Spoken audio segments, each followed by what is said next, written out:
welcome, and thank you for joining us on This Week in the Valley. Our show features people and events that are making a difference where we live, right here in North Missouri. I'm Donna Bell. And I'm Darren Alzaris, and I'm glad to be back with you guys. And I'm glad you're back. Thank you, appreciate that. We have an exciting show for you, and joining us a bit later are Dave Jones with Missouri One Call, several members with the Macon Fly In Event, and Maggie and Nickie are back with another helpful iPhone tip. Kim Kiendrick also joins us with It's Your Money. We hope everyone has survived April Fool's Day and is enjoying the first full week of April. This is an extremely busy month. Besides being Library Month and Dig Safe Month, this Friday is the day we celebrate National Siblings Day.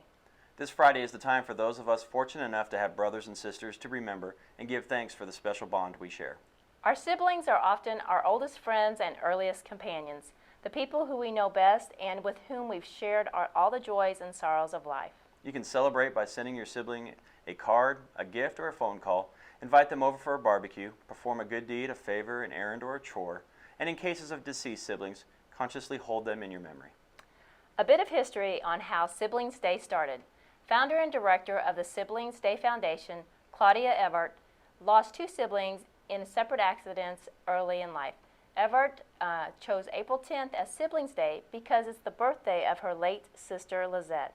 She dedicated her life to establishing National Siblings Day, and in 2000, Bill Clinton signed a presidential message recognizing the day. Siblings Day follows the same spirit of Mother's Day, Father's Day, and Grandparents' Day, a great American tradition and celebration of family unit values. Well, you know, I have an older sister.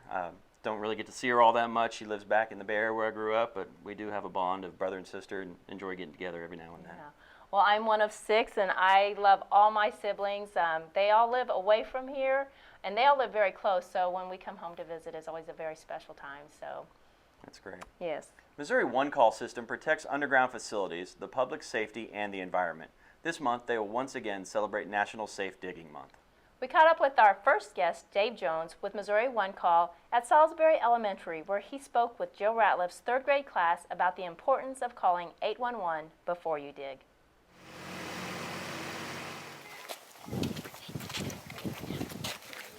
How you guys doing? Good. You guys are really big for a bunch of 1st graders. Are you 1st graders? No. 3rd? 3rd. Yeah. Soon to be 4th graders? Yeah, that's good. Okay, well, I'm here to talk to you about Missouri One Call and damage prevention to underground facilities. How many of you guys know what an underground facility is? Okay, about half of you. All right, let's look around. Do you see the manhole cover out in the middle of the street out there? That's a sewer line. There's a fire hydrant over there. That's water. See that green post out in that yard over there? That's a telephone line. All those things are underground facilities, and they're what makes the building work. So you have electricity, you have gas for heat, you have water, you have a sewer, you have fiber optics that run your cable TV and the computers inside. So all those things are buried underneath the ground. And that's what makes things work in this building, and it's what makes your house work at home. So what would happen if some guy on a bulldozer went and ran over that fire hydrant? What? Water will be spraying up in the It'd be squirting up in the air, and all the water would shut down inside the school. The bathrooms wouldn't work, the cafeteria wouldn't work. They'd probably have to call the buses and send all you guys home. So what would happen if, say somebody took a shovel and dug into that phone line over there and cut that phone line? So that phone probably wouldn't work, and none of the phones in the whole neighborhood would work. So you never know. You don't know where those facilities are at, so the main thing that you have to do is just be careful when you're digging around those facilities, and always call and have those marks put down. Do you know, have you guys seen the paint on the ground and the flags? Okay, that's what it's all about. So I've got a little video up here that I want to show you guys. So if you'll walk up there and sit on the floor, there's a couple of TVs up there. Take your time, be careful. And I'm going to start up the generator.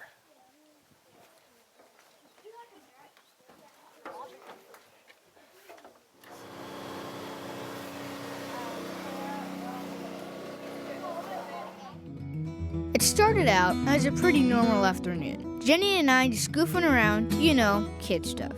But then something happened, and we'd never be able to look at our neighborhood the same way again. I got it. Whoa, Jenny, you've got to see this. What's that? I don't know, but it's cool. Let's go. I want to get it up to our clubhouse where it'll be safe. Can I see it? Hold on, I don't want to drop it.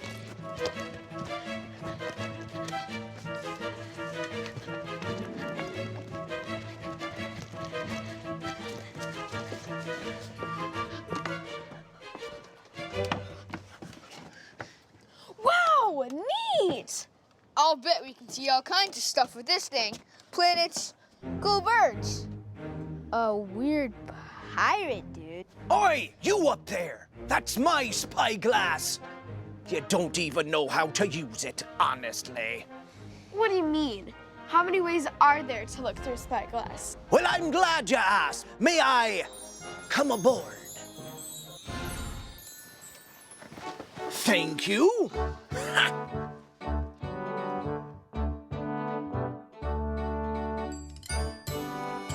Take a look over there. Tell me what you see. It looks like my neighbor's yard, except they've got a lot of colored markings in the grass. That's good. Now, look again. Only this time, turn the spyglass like so. Whoa! Michael, you've got to see this! What is all that? Those are our underground utilities. Things we need and use every day, like water, electricity, or even cable TV. They go to your houses through underground pipes and cables. But what's with all the flags and paint? Well, someone's obviously planning to do some digging, so they've done the right thing and called 811 and had their yard marked so they know where it would be safe to dig. It's just smart digging. But why would they want to dig up their yard? Well, people dig for lots of different reasons. Planting trees, putting in swimming pools, burying treasure. But a lot of people don't realize how many important things are already buried underground, right beneath them. The flags and marks tell us what is buried where. Take a look at this. You see those red flags there? That means there's a power line down there, and you don't want to cut that with a shovel by accident. I'll tell you that much. Yowza! And you see this yellow line? That's a natural gas line. And the blue one, that's our water, and so on. That's why we should never dig near these flags. They all mean something important or dangerous is buried there. These sections, away from the underground utilities, that is where we are allowed to dig. But what happens if you don't follow the markings? Well,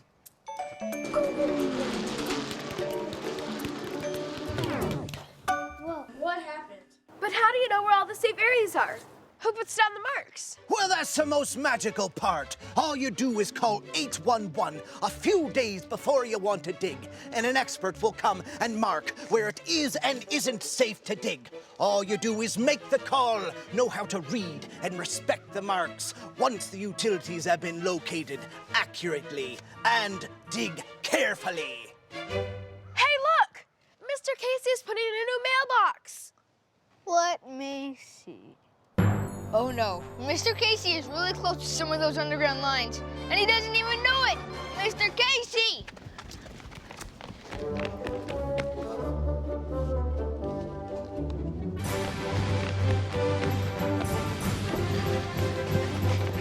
Mr. Casey, wait! Mr. Casey, you really need to call 811 before you dig. You don't know what's underground. Tell him, Mr. Hey, where'd he go? Where'd who go? I only dig for treasure where I know it's safe, because some things need to stay buried, like our underground utilities. Whether you're in the city or the country, on a desert island or in the forest, it doesn't matter. Always call 811 before you dig and know what's underground. Respect the marks and dig carefully. I guess I won't be needing this anymore. I'll be sure to wait until my yard is marked for underground utilities. All right. Thanks for sending somebody out. Thanks for letting me know, kids. I guess I'll tackle this another day when I know what's underground. How did you kids know about 811 anyway? A weird pirate dude told us. A pirate dude? Okay then, kids. Go on now. Don't let me ruin your fun. See ya. See ya. Thanks again. Huh. I wonder where he went. Maybe we should check the clubhouse.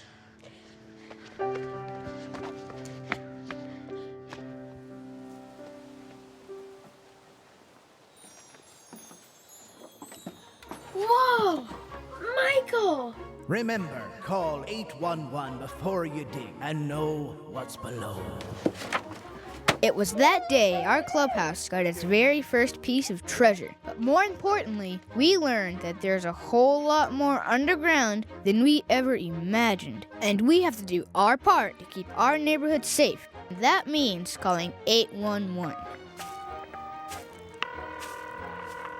Thank you for calling 811. How can I help you? Aye, lass. I'd like to do some digging.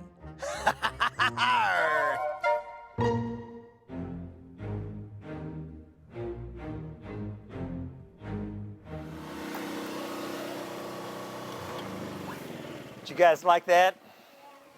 Yeah? Okay. Well, it's real simple. There's only like 3 things that I want you guys to remember. First is that there are underground utilities buried everywhere. You don't know where they're at, just like he was talking about. And second, that some of those utilities can be dangerous. So if you don't know where they're at before you start digging, you could get hurt, or you could turn off the entire neighborhood's TV or whatever. There's not any good things that could happen if you hit those underground facilities. And the third thing is to always call before you dig. Real simple. So, did you see this window over here? Okay. The orange line is like cable TV. You guys have all these boxes and stuff on the sides of your house. The thing with the pipes on it is a gas meter. This one with the glass on it is electric. Well, it's April, and that means it's Safe Digging Month, and I'm so pleased to be joined by Dave Jones. He is with Missouri One Call out of Jefferson City, and just a moment ago gave a little presentation to some area 3rd graders here at Salisbury Elementary. And Dave, thank you so much for joining us. Well, thank you. I enjoyed the opportunity. So this is a pretty important month for Missouri One Call. It is. It's National Safe Digging Month. That's a ongoing awareness program nationwide that reminds excavators and residents about the importance of calling in and placing a locate request before they start any digging projects. And is it a state law that they do that? Absolutely. You know, it's been on the books for quite some time. Mm-hmm. Okay, so why is it important that these young kids know about call before you dig? Well, they're a perfect age. So we focus mainly on 3rd graders. They absorb everything that you say. If there's home digging projects, they're usually involved. If Dad's planting a tree or putting in a mailbox, you know that they're right there involved. And it really won't be that much longer before they're going to be doing the housework and the excavation themselves. So, you know, the school projects are, you know, one small part of the public awareness that Missouri One Call does. And it's real easy. The reminder is call 811. Yes, well, there at least 2 days. 3 working days. 3 working days. Yeah, no, in Missouri, all you have to do is call the 1-800-DIG-RIGHT number or 811, or you can go on our website, mo1call.com, and place a locate request online. Once you do that, we're going to ask for some basic information, contact information, the type of work you're doing, and the location of your work. In other words, you have to describe where you're working so that we can map that. We'll notify all the utilities that have underground facilities in that area. They have 3 working days to arrive on your dig site and put down the marks. So they'll either call you to say that they're clear, that they don't have anything there, or they'll come out and mark. Once they mark, then you're free to proceed. You can dig carefully around those marks, or dig somewhere else to totally avoid them. And you can call even 3 days, even more than 3 days before. Absolutely. Is it 10 days? Yeah, the intent is that you do your work between a 2 to 10 day window. So you can call in ahead of time, you know, it's just requires a little planning on your part to call ahead of time. Yeah, but the little bit of planning might save you a big headache in the long run. Absolutely. You know, the primary thing is safety, you know, for the excavator, but you could easily shut down an entire neighborhood's telephone lines, whatever. And there's also the possibility of fines and penalties. Absolutely. And a lot of, you know, it's not necessary that you call the telephone company if you want something located. It's better to call 811 because they locate all the utilities. And Absolutely. Well, it's the state law that you place a locate request for any excavation through the Missouri one-call system. Contacting the utility directly, you know, is not going to give you, you know, any special service or anything like that. So always call one call. so, you know, this month is a big outdoor month, and a lot of people putting in new gardens, doing some maybe adding on to their house, whatever. But it's not just the month of April; it's all through the year. So Absolutely. and it's just very simple. 811. Okay, call before you dig. All right. Thanks, Dave. All right, thank you. You're welcome. Thanks, Dave, and thanks to Mrs. Ratliff and her wonderful class. Be a safe digging partner and call 811 before you dig. Have you ever wondered what your neighborhood looks like from the sky? Or maybe you have kids that love planes or might be interested in being a pilot someday? Now is your chance to make your dream of flying come true or spark an interest in aviation in your kids. We met up with our next guests at Macon Fly Airport. Every year for the last several years, they host a fly-in at the airport, and this year is no different. The only difference this year is it will be better than ever. Here is a preview of what we have to look forward to at this year's upcoming Macon Airport Fly-In. June 13th, 2015, we are looking forward to weather just as beautiful as this for another great event here in Macon. Now, you've heard of the Macon Fly-In before. This year is going to be big. They're really talking go big or go home on this one. And this year, we have not only the fly-in breakfast from 7 to 11 a.m., but now we've added new hours that are going to go from 11 to 12, or excuse me, 11 to 2 for the lunch after. One of our biggest fundraisers for our EAA chapter is this pancake breakfast and the orientation rides we do that day. With the money, we send at least one, sometimes two people to the Air Academy at Oshkosh, Wisconsin. It's a chance for kids to go there and really experience aviation firsthand, get to fly airplanes with other instructors, get to build model airplanes, and it's like a week-long adventure for them. Everybody we've sent to date has just had a blast there and has a great time. When they come back, they write us a little bit of a report about it, and it's really neat to listen to the experience that they had while they're there. The other thing we're going to do on June 13th is our Young Eagle flights, and that's anyone from 8 to 17 years old. What we do is we do a little bit of a ground type work or instruction where we show the outside of the airplane, the different working parts of the airplane, and it ends up being a flight with an experienced pilot, and they'll go up for about 15 or 20 minutes, then we'll land and then we'll answer any questions. We go over the inside of the airplane, all the details, and at times we'll even let people take the controls on a nice smooth day. We'll let them fly for just a little bit because they get a real blast out of that. Now people in the back seat sometimes wonder about who's flying the plane, because I'll tell them, you know, you're the co-pilot's now flying the plane, and they get a little uneasy about that at times, but we laugh about it and have a great time.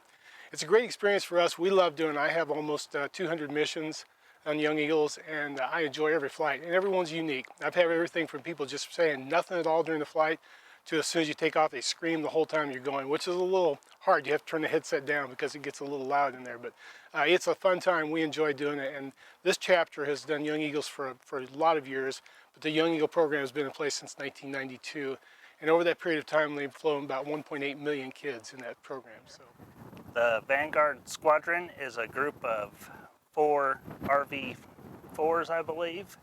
They're out of South Dakota. They're an aerobatic team. They burn ethanol. They don't burn regular aviation fuel, but they'll be flying around town and putting out some smoke. I would like to thank Poet, the company I work for helping with donation to get the Vanguards here. They're going to put on a great show and you won't want to miss it. And we are also going to have the National Guard out here setting up a static display with the local Guard unit, providing a 1,500 horsepower twin turbo diesel boat for static display for the kids to actually come out, crawl around, take some pictures, and a Humvee, as well as some of the other cool stuff that we have in the National Guard to be on display as well.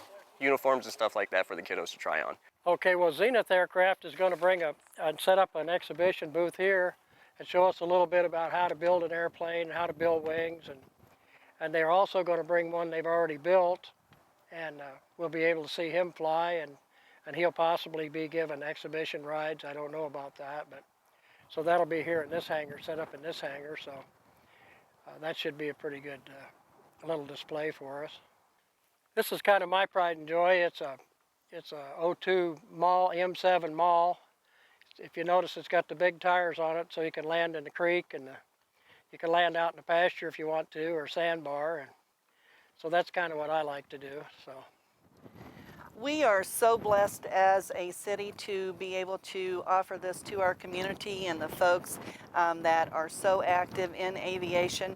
The airport provides a wonderful means of opportunities for folks to come and visit, either from pleasure or from a business standpoint. We are truly blessed. We have a very active EAA chapter that we are equally blessed with, because those folks promote aviation to our young individuals out there. So we're very, very proud to have Macon Fly Memorial Airport as part of our community. So one day I came out here just to simply deliver some cards and talk to the guys about maybe if they would like to have some interest in our aviation program in the National Guard. One thing led to another, and next thing I know, I was talking to Ron Richardson over there and the old president, which was Wayne Noyes, and they got me to start attending their meetings. Now, the passion these guys have with their program is what really caught my attention. They gave me pamphlet after pamphlet, information after information about the program. I started telling it to my kids, and just watching their ears perk up and their eyes get all big, they were loving it too. So they love the sound of being able to come out here and take part in this program, and being so young and be able to get into a plane and fly around their own town was something that was just amazing to them. Now, Ron's had a lot of passion with this EAA program, and he's really pushed for the entire EAA chapter down here to actually show so much support for this that we've got it. That's how we got it going so big this year. I think the biggest thing that brought me into this was their passion for it, and seeing how much they love flying themselves, and knowing that one day somebody's got to step into those shoes. And that's what we're here to do. We're here to provide all the information so that young ones know that someday you can be a pilot yourself. You can be part of the EAA program and running it yourself, but you have to step up, and you have to come out here, and you have to take some pride in this, just the way they do, and eventually you're going to be standing under your own plane, and you're going to be able to say you did something extremely courageous and fun with your life or your career. So, okay, Sarge, let's take our camera lady flying. Let's do it. Okay. You ready? Woo! All right. So how many years of experience have you got? This will be my second day. Oh, we're not nervous now. Let's see, I don't know how long, but I've been flying since 1968. Clear?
I got. That's all there is.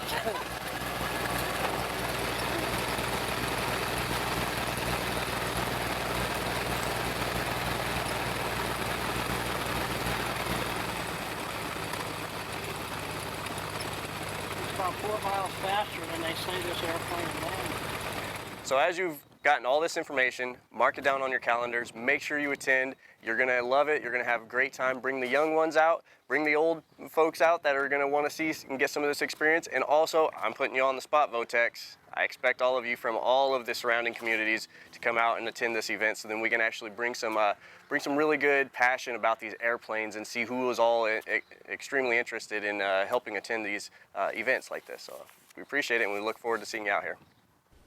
Thanks to all. CVTV will be there as well to capture all the excitement. So come hungry and ready to enjoy all the activities at the Fly-In at Macon Fly Airport. Mark your calendars, it's Saturday, June 13th from 7 to 2.